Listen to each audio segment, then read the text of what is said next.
Hey everyone, and welcome back to the Deep Dive. Yeah. Today we're going to really dive deep into cybersecurity. Ooh, exciting. It is.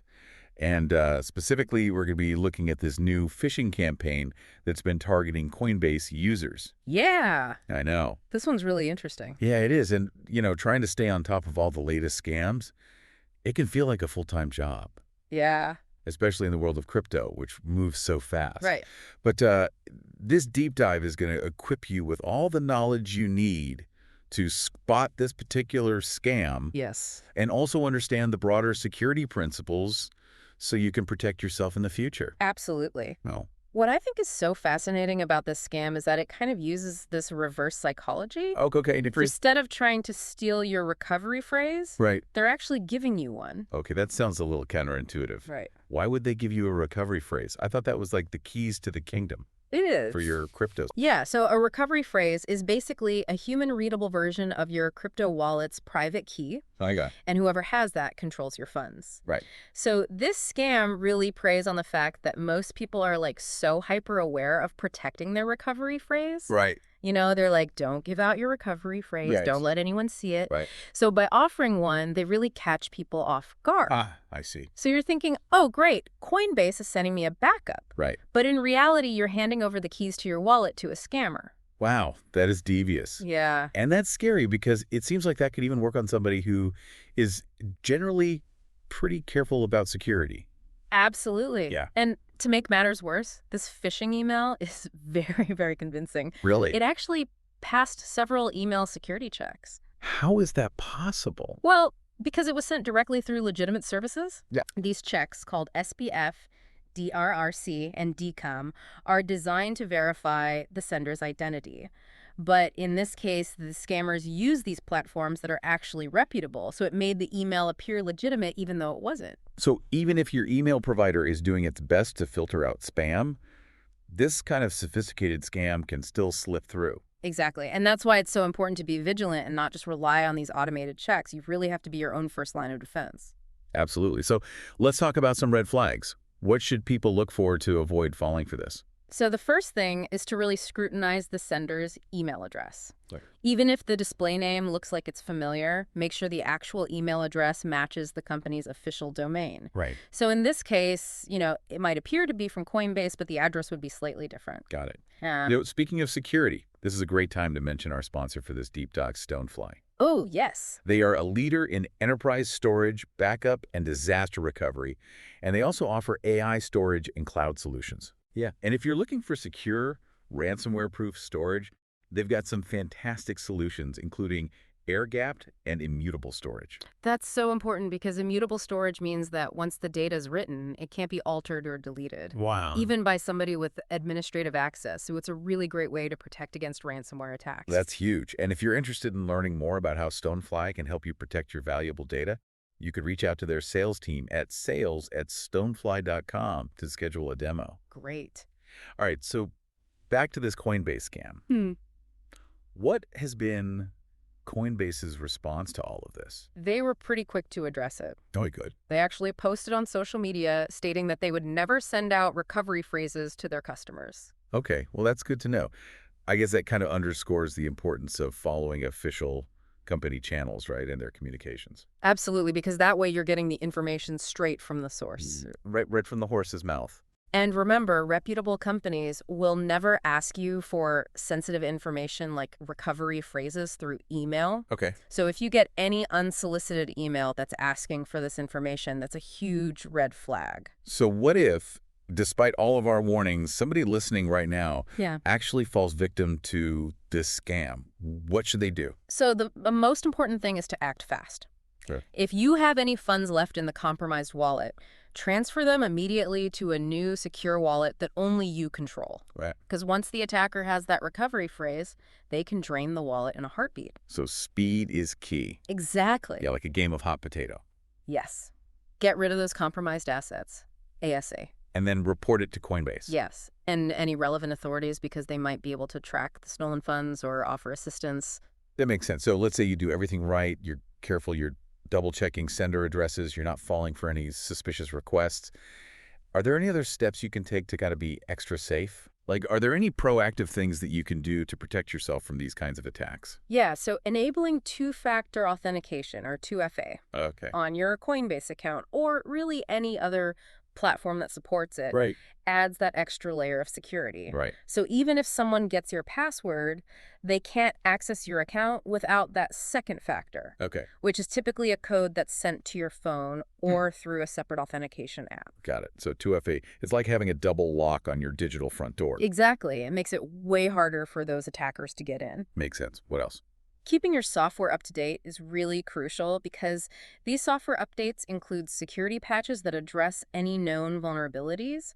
So by neglecting those updates, you're essentially leaving your device wide open to attack. Yeah, it's like leaving your front door unlocked because you're too lazy to fix the broken latch. Exactly. Not a good idea. Not a good idea. Then Yeah. just good old-fashioned vigilance. Yeah. Be cautious about the links you click, the attachments that you open, and the information you share online. And if something seems too good to be true, Yeah. it probably is. Right. Don't be afraid to question things. That healthy skepticism. Exactly. And don't be afraid to ask for help. Right. If you're unsure about something, reach out to the company, reach out to the platform, or consult with a cybersecurity expert.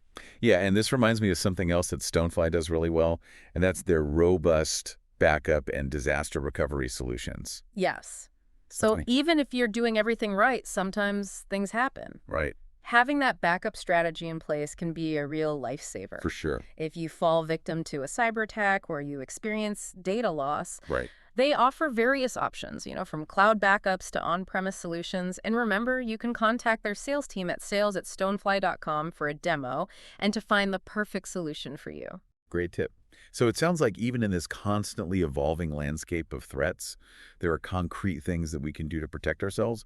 But what I find fascinating is the psychological aspect of these scams. Right. Why do they work so well? Well, humans are just inherently trusting creatures. Yeah. We're wired for connection, and we're really inclined to believe what we see and hear, especially if it's coming from a seemingly trustworthy source. They're kind of exploiting our natural tendency to trust. Exactly, and they play on our emotions, our desires, and even our fears. Right. They might offer something that seems too good to miss, like a free giveaway, Right. or a once-in-a-lifetime opportunity, and that triggers our greed. Yeah. Or they might even create a sense of urgency, like saying, your account has been compromised. Oh, yeah. And that taps into our fear and makes us act impulsively. So they're kind of manipulating our emotions to kind of bypass our rational thinking. Precisely. And that's why it's so important to be aware of these tactics and learn how to recognize them. So we've talked about how this specific scam works, the red flags to look for, and some proactive steps that you can take to protect yourself. But what does this particular scam tell us about the bigger picture of cybersecurity? Like, is this a sign of things to come? Yeah, I mean, it really highlights some important trends. Okay. For one, it shows the increasing sophistication of these cybercriminals. Right. They're no longer relying on these simple, easily detectable methods. Right. They're using social engineering, psychology, Wow. even technical expertise to craft these highly convincing attacks. It's almost like they're constantly evolving. They are? They're adapting their tactics to stay ahead of the curve. Exactly. And they're becoming increasingly adept at exploiting human vulnerabilities. So it's not just about having the latest security software. It's about understanding how these attacks work and developing those critical thinking skills to spot them. Absolutely. Cybersecurity is as much about human behavior as it is about technology. Okay. We need to be aware of the psychological tactics at play and learn how to resist them. It's like a digital arms race, It is. where both sides are constantly trying to outmaneuver each other. That's a great analogy, and in this arms race, knowledge is our most powerful weapon. I love that. I want to dig even deeper into some specific examples of these psychological tactics and how they're used in different types of scams. Yeah. But first, we'll be back after a quick word from our sponsor to continue our deep dive into the world of cybersecurity. Sounds good. So we were talking about how cybercriminals are getting more and more sophisticated. Yeah, and using psychology to exploit our trust and make us vulnerable. Exactly. So you mentioned wanting to look at some specific examples Yeah. of these tactics. I am fascinated by this. Yeah. Because the more I learn about this, the more I think I need a PhD in psychology Yeah. just to navigate the internet. Right. It's crazy out there. It is. So give me some examples. What are these scammers doing? Okay, so one common tactic is called phishing, Okay. which we already touched on with the Coinbase scam. And basically, it's about creating these fake websites or emails that look exactly like real ones. Right, like from your bank. Exactly. Saying you need to update your password. Right, or like your account has been compromised. Yeah. And you need to act now to avoid a penalty. Right, right. So that sense of urgency, it's all about making you act without thinking. Yeah, like they're trying to shut down your common sense. Exactly. And then there's also baiting. Baiting. Where scammers offer something really enticing, like a free gift card. Oh, yeah, I've seen those. Yeah. If you've won an iPad. Right. Like, that's never going to happen. If it seems too good to be true, it probably is. Right. Wait, okay, so phishing and baiting, what else? What other tricks do these scammers have? So there's also something called pretexting. Pretexting, okay. Which is a little bit more elaborate. Okay. It involves creating a completely made-up scenario to gain your trust and then basically tricking you into doing something that benefits them. Okay, give me an example. I'm very curious about this one. So let's say you get a call from someone who says they're from your IT department. Okay. They say they need to access your computer remotely to fix a security problem. Right. And they sound super professional. They use all the right jargon. They even know some specific details about your company. Right. So you would think that they're legit. Exactly. But it could be a scammer trying to install malware or steal data. That is scary. Yeah. Because it really shows how important it is to be careful about who you trust. Yes. Even if they sound legit. Even if they sound legit. Wow. And it's not just emails and phone calls. No, it's everywhere. These scammers are on social media, too. All over social media. Like with fake profiles. Yes. Trying to friend you. Right. And they're trying to look trustworthy. Right. But ultimately, they just want to scam you. Or steal your info. Exactly. It's amazing how these tactics can work on so many different levels. Yeah. It's like they're hacking our brains. They are. Not just our computers. It's true. They're exploiting our psychology to get past our defenses. So knowing all of this, what can we do? Well, to protect ourselves, it feels like a losing battle. I know. It's tough, but it's not impossible. Okay. One of the most powerful tools we have is awareness. Okay. The more we understand these tactics, the better we are at recognizing them. Right. And avoiding falling victim. Knowledge is power. Exactly. Right. And it's not just about knowing the tactics. Right. It's about developing critical thinking skills. Okay. You got to question everything, verify the information. Don't be afraid to be a little bit skeptical, especially when it comes to those unsolicited emails or requests for your information. So it's not just about having the best software. It's about being a smart user. That's a great way to put it. Yeah. Okay. Like, think of it this way. Technology can be a good layer of protection, Right. like having a strong lock on your door. Okay. But if you just open the door to a stranger without checking who they are, the lock's useless. That's a great analogy. It really shows how important human vigilance is. Absolutely. Yeah. So besides awareness, Yeah, are there other steps that people can take of course. to protect themselves? Yeah. Are there tools and techniques that can help us identify these really complex scams? Absolutely. So first of all, keep your software up to date. Okay. Because updates often come with security patches that address known vulnerabilities. Right. So if you don't update, you're basically leaving your device wide open. Yeah, it's like leaving a window open in your house. Exactly. Overnight, you're just asking for trouble. Exactly. And be super cautious about the links that you're clicking on Right. and the attachments that you're opening. Yeah. You know, hover your mouse over a link Okay. before you actually click on it Right. to see the full URL and make sure it's legitimate. Okay. Don't open attachments that are from people you don't know Yeah. or that you weren't expecting. Okay, so be mindful Yeah. and verify. It's so easy to just click without thinking. Oh, it is. And that's what the scammers are relying on. Right. They know that we're impulsive and we tend to trust things at face value. Right. So another really important step is to use strong, unique passwords Right. for all your online accounts. And when you say strong, you don't mean password 123. No, definitely not as strong password as a long, Right. random string of characters. Okay. That includes uppercase letters, lowercase letters, numbers, symbols, Long and complex. the works. But how do you keep track of all that? Right, well, that's where a password manager comes in. Oh, It's a secure application that stores all your passwords, okay. encrypts them, Got it. and you only need to remember one master password. Oh, that's way easier than trying to remember 50 different passwords. Right. And it really improves your security Yeah. because you're not using weak passwords or reusing the same password. Okay, so software updates, careful with links, strong passwords, password manager, anything else. Two-factor authentication. Oh, right. We talked about that Yeah, earlier. it's super important. 2FA, right? Yeah. Yeah, it's like having a security guard at the door Right. of all your accounts. Love it. What else? And finally, be careful about sharing personal information online, Yeah. especially on social media. Right. Like those quizzes. Yes, What street did you grow up on? exactly. What was your first pet's name? Right, those are gold mines for scammers. Yes. They can use that information to craft these really believable phishing attacks, Yeah. or even impersonate you. So be mindful of our digital footprint. Exactly. Cybersecurity is a journey, Yes. not a destination. Yeah. We need to keep learning, adapting, and taking steps to protect ourselves.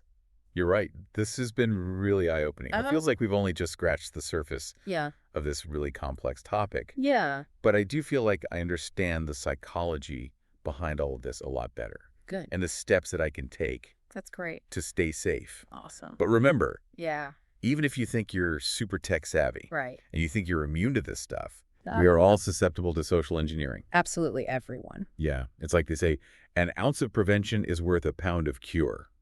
But in this case, it's like an ounce of awareness is worth a pound of digital security. I like that. And, building on that idea of prevention, I think it's really important to talk about backups. Oh, yeah. Good point. We mentioned Stonefly earlier Right. and how they really focus on backup and disaster recovery. Why are backups so crucial when we talk about cybersecurity?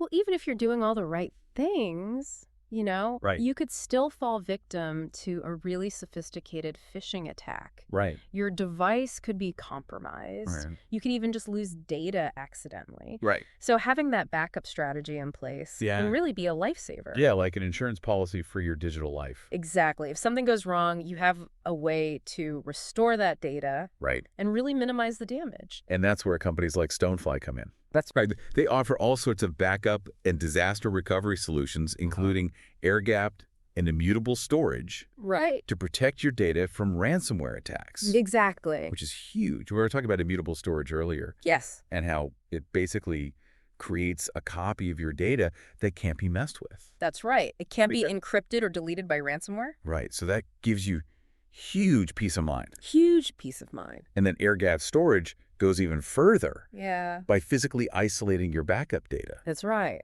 So even if your network is compromised, your backups are safe. Totally. And Stonefly has all these different solutions So to good. fit different needs and Yeah. budgets. Right. So I highly recommend Yeah. reaching out to their sales team at sales@stonefly.com to schedule a demo. Great tip. They can really help you assess your risks and figure out what strategy is right for you.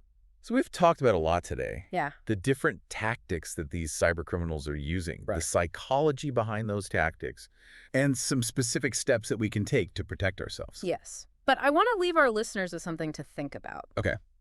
We focused a lot on the technical side, Right. the psychology. Yep. But what about the ethical implications Well, that's a good point. of cybersecurity? Yeah. As these attacks get more sophisticated Right. and AI gets more involved, Yeah. where do we draw the line? That's a really good question. Yeah. And a tough one to answer. Right. I mean, the ethics around cybersecurity are complicated Yeah, and constantly changing. it's true. We have a responsibility to protect ourselves, Right. our data from these bad actors. Bad guys. Right. Right. But we also need to make sure that our security measures don't go too far Right. and, violate people's privacy Right. or make the internet too restrictive. It's a balancing act for sure. Like how much surveillance is okay Right. in the name of security and who gets to decide that? Yeah. And as AI starts playing a bigger role in cybersecurity, these ethical questions become even more difficult. Right, because these AI systems Yeah. can be used to stop attacks, Yes, but they can also be used to spy on people that's right. and collect data. And that raises all sorts of privacy concerns. Exactly. It's like any powerful tool. It can be used for good or for evil. Right. It all depends on who's using it and how. Right, and what the rules are. And that's why it's so important to have these open discussions Absolutely. about the ethical side of things. Yeah. We need to involve everybody, Yeah. the experts, the policymakers, ethicists, Yeah. the public, Right. to make sure that our approach to cybersecurity is balanced Right. and responsible. Yeah. And that it respects people's rights. That's right. It's not just about building walls. Yeah. It's about building a society where those walls are necessary, Right. but they don't become cages. That's a really good way to put it. Ultimately, cybersecurity is about more than just protecting our data and our systems. Okay. It's about protecting our values, Yeah. our freedom, and our way of life in this increasingly digital world. Wow, what a great point to end on. Right. Well, thanks for joining us for this deep dive into cybersecurity. Thanks for having me. We hope you learned something today Yeah. and that you feel like you can take control of your own digital security. Absolutely. Remember, knowledge is power, and by staying informed and taking action, Yeah. we can all help make the digital world a safer place. I agree. Stay vigilant and stay curious. Great advice. Thanks again.